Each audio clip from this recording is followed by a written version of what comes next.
City life style ఇదో స్వర్గసీమ.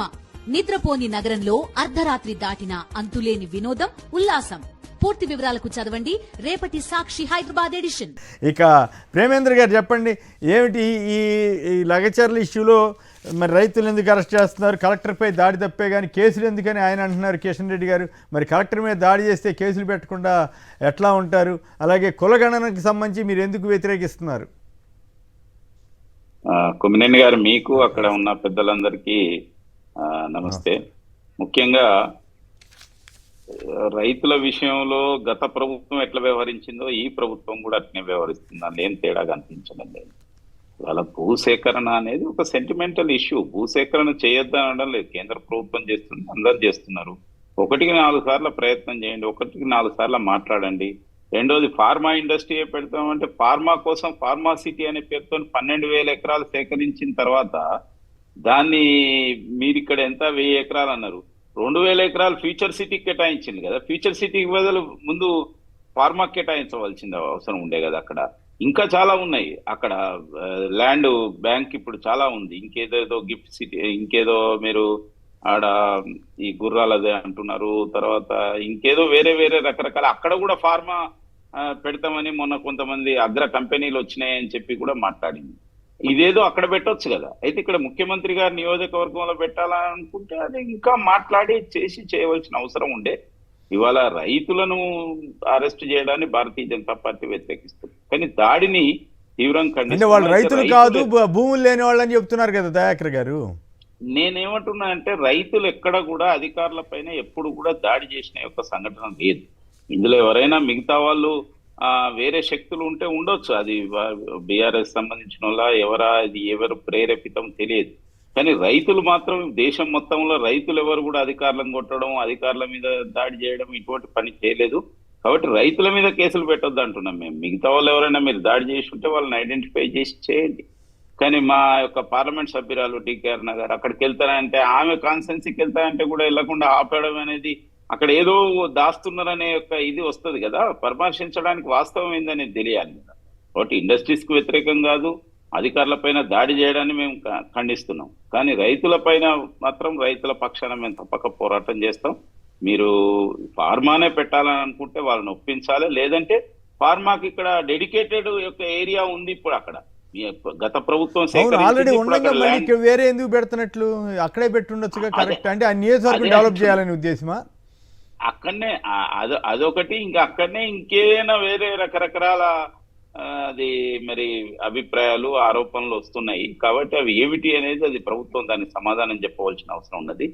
రెండో విషయం ఏంటంటే, కులగణన విషయంలో భారతీయ జనతా పార్టీ వ్యతిరేకం కాదని చెప్పి మేము చాలా స్పష్టంగా చెప్పాము. మీరు ఏ గణన అయినా చేయండి, కానీ దాన్ని ప్రభుత్వ పరంగా ఉపయోగించాలి. ఇప్పుడు గత ప్రభుత్వం ఓ పక్క మోడీ గారే తిడుతున్నారు కులగణన ఏంటి, ఇదంతా రిజర్వేషన్ ఎగ్గొట్టడానికేమో ఆయన తిడుతుంటే మీరేమో కులగణన మేము మద్దతు ఇస్తున్నామని చెబుతున్నారు.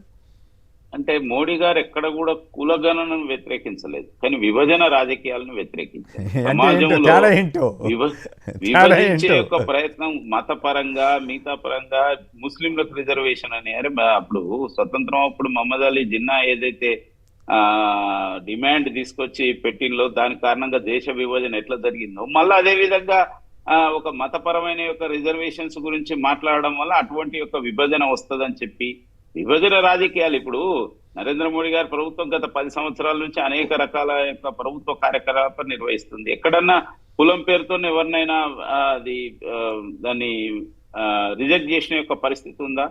ఏదైనా ఇండ్లలో కానీ, లేకపోతే రేషన్ లో కానీ, లేదంటే ముద్రా లోన్స్ లో కానీ మైనార్టీలు పొందుతున్నారు. అందులో ఎక్కువ మంది మైనార్టీలు, తర్వాత బలహీన వర్గాల వాళ్ళు అందరు పొందుతున్నారు. కాబట్టి ఏదైతే రాజకీయం కోసం నేనేమంటున్నా, కాంగ్రెస్ పార్టీ బీసీలకు స్థానిక సంస్థల్లో 42% ఇస్తామని చెప్పి ఎలక్షన్ మేనిఫెస్టోలో పెట్టింది. 42% డిక్లేర్ చేసే ముందు స్థానిక సంస్థల ఎన్నికలకు వెళ్ళండి. ఇప్పుడు రేపు 25లో జనాభా లెక్కలున్నాయి. ఆ జనాభా లెక్కల్లో కేంద్ర ప్రభుత్వం ఏం గణన చేస్తుందో చూద్దాం కదా. వెయిట్ చేసిన తర్వాత మీరు చేయండి. ఇప్పుడు మీరు ముందే డిమాండ్ పెట్టింది కదా 42% ఇస్తాం మేము అని చెప్పి, దాన్ని ఇంప్లిమెంట్ చేయండి. దాన్ని ఇంప్లిమెంట్ చేయకుండా డైవర్షన్ పాలిటిక్స్ కదా. ఏంటంటే మీరు ఎట్లా సాధ్యం అవుతుందండి? మీరు కూడా మరి మామూలుగా అన్యాయంగా మాట్లాడితే అట్లా సుప్రీంకోర్టు ఏమో అడ్డం పడింది కదా, అది చేయడానికి వీల్లేదు, అట్లా ఇష్టం వచ్చినట్టు రిజర్వేషన్ పెంచుకోవడానికి వీల్లేదని చెప్పిన తర్వాత కదా ఈ సమస్యలన్నీ వస్తున్నాయి. మీరేమో చేసేయండి అని ఎట్లా చెబుతారు? మీరు చేసిన తర్వాత రాజ్యాంగ విరుద్ధంగా చేశారని మళ్ళీ మీరే అంటారా? ఇప్పుడు మరి అంటే అదేమన్నా అది కాంగ్రెస్ పార్టీ అనేది రాజ్యాంగం తెలవని పార్టీ. వాళ్ళు హామీ ఇవ్వటం కూడా నేనేమి అది కూడా రాజ్యాంగంతో సంబంధం లేకుండా ఇచ్చినట్లే, తీర్పులతో సంబంధం లేకుండా.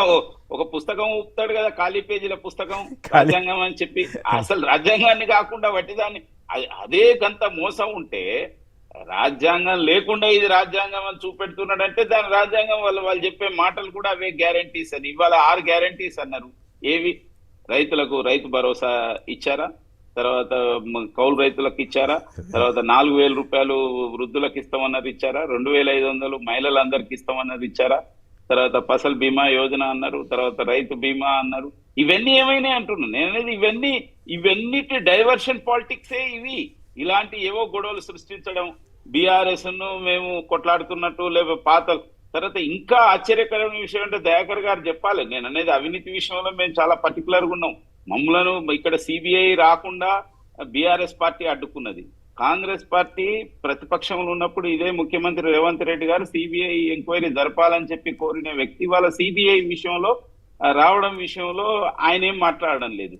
తర్వాత భారతీయ జనతా పార్టీ అవినీతి పైన మళ్ళీ చర్యలు తీసుకుంటలేదంటారు. ఇదేం ద్వంద్వ విధానాలు కదా? ఇవాళ చర్యలు తీసుకోవడానికి సిద్ధంగా గవర్నర్ పర్మిషన్ ఇవ్వలేదనేది ఇటువైపు కాంగ్రెస్ వాళ్ళ వాదన. వాళ్ళేమో మరి పొంగులేటి గారి మీద ఈడీ దాడి చేశారు కదా, దాని సంగతి ఏం చేశారు? అలాగే రేవంత్ రెడ్డి గారి మీద అమృత్ అనేదో స్కీమ్ మీద ఆరోపణలు చేశారు, వాటి సంగతి ఏం చేశారని వాళ్ళు అంటున్నారు. ఇదంతా బల 3 స్తంభాల ఆటలాగా ఉందా, 4 స్తంభాల ఆట బదులు?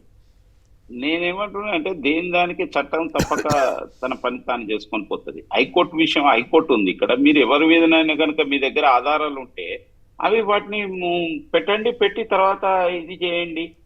ఈ రోజున కేంద్ర ప్రభుత్వం రంగంలో దిగాలంటే హైకోర్టు అన్న డైరెక్షన్ ఇవ్వాలి, లేకపోతే రాష్ట్ర ప్రభుత్వం అన్న కోరాలి. ఈ రెండు జరగడం లేదు. కేంద్ర ప్రభుత్వం తలుచుకుంటే ఏం చేయొచ్చు చాలా సందర్భాల్లో తెలిసింది. కానీ అది కేంద్రం నిజంగా ఉంటే చేయాలి, నిజంగా లేకపోతే చేయకూడదు. నేనేమంటున్నా ఆధారాలను బట్టే ఉంటది కదా. ఇప్పుడు రాజకీయంగా అందరం ఎన్నైనా మాట్లాడొచ్చు. ఫైనల్ గా ఒక మాట చెప్పండి, కేటీఆర్ గారిని ఈ 2 కేసుల్లో ఇరికించానండి, లేదంటే తప్పు చేశారనండి, ఎట్లనే కానీ అరెస్ట్ చేసే అవకాశం ఉందా? అంటే అది ప్రభుత్వానికే తెలియాలి, మనకు ఎలా తెలుస్తుంది. కానీ కొన్ని విషయాలలో నువ్వు కొట్టు నేను ఏడుస్తా నువ్వు కొట్టు అనే టైప్ లోనే కాంగ్రెస్ పార్టీ బీఆర్ఎస్ వ్యవహరిస్తున్న తప్పితే వాటిని ఏదో పెద్దగా మనం సీరియస్ ఎందుకంటే ఒక్కటే విషయం చెప్పేస్తాను నేను. మీరు చూశారు, ఫోన్ ట్యాపింగ్ అన్నారు, అయిపోయింది కథ మూసేస్తున్నాం అన్నారు, ఏమైపోయింది? తర్వాత కాళేశ్వరంది ఏమన్నా వచ్చేసింది, తర్వాత విద్యుత్ కొనుగోలు జరుగుతున్నాయి కదా, చేసేస్తామన్నారు, అవన్నీ జరుగుతున్నాయి, అవన్నీ కంటిన్యూ అవుతున్నాయి కదా. ఇప్పుడు జరగడం అంటే ఈ ప్రభుత్వ కాలం అయిపోతుంది నేను చెప్పేది. కాబట్టి సీరియస్ గా కనుక ఉంటే ఇప్పటి వరకు ఏదైనా ఒక కేసులో ఫోన్ ట్యాపింగ్ అయితే చాలా మీకు ఆధారాలు వచ్చినాయి కదా. రైట్, ఫైనల్ గా ఒక మాట చెప్పండి. తీసుకోలేదు. రైట్, ఫైనల్ గా ఒక మాట చెప్పండి, మళ్ళీ దేవి ప్రసాద్ గారికి టైం ఇవ్వాలి. కులగణనని వ్యతిరేకించే వాళ్ళు ద్రోహులని అంటున్నారు, మీరు ఎటువైపు ఉంటారు? నేను ఒకటే, అసలు కుల గణన విషయంలో గాని కులాలకు గాని వాళ్ళు ఏమన్నా మేలు చేస్తే దాని గురించి మాట్లాడాలి. మీరు చెప్పిన మాటే కదా, 42% స్థానిక సంస్థల్లో బీసీలకు రిజర్వేషన్ ముందు ఇచ్చినాక అప్పుడు మేము ద్రోహులం కాదు అని చెప్పి నిరూపించుకున్న తర్వాత వేరే వాళ్ళని మాట్లాడాలి. ముందు ఈ చేయకుండా అవన్నీ మాట్లాడితే ఎట్లా? రైట్.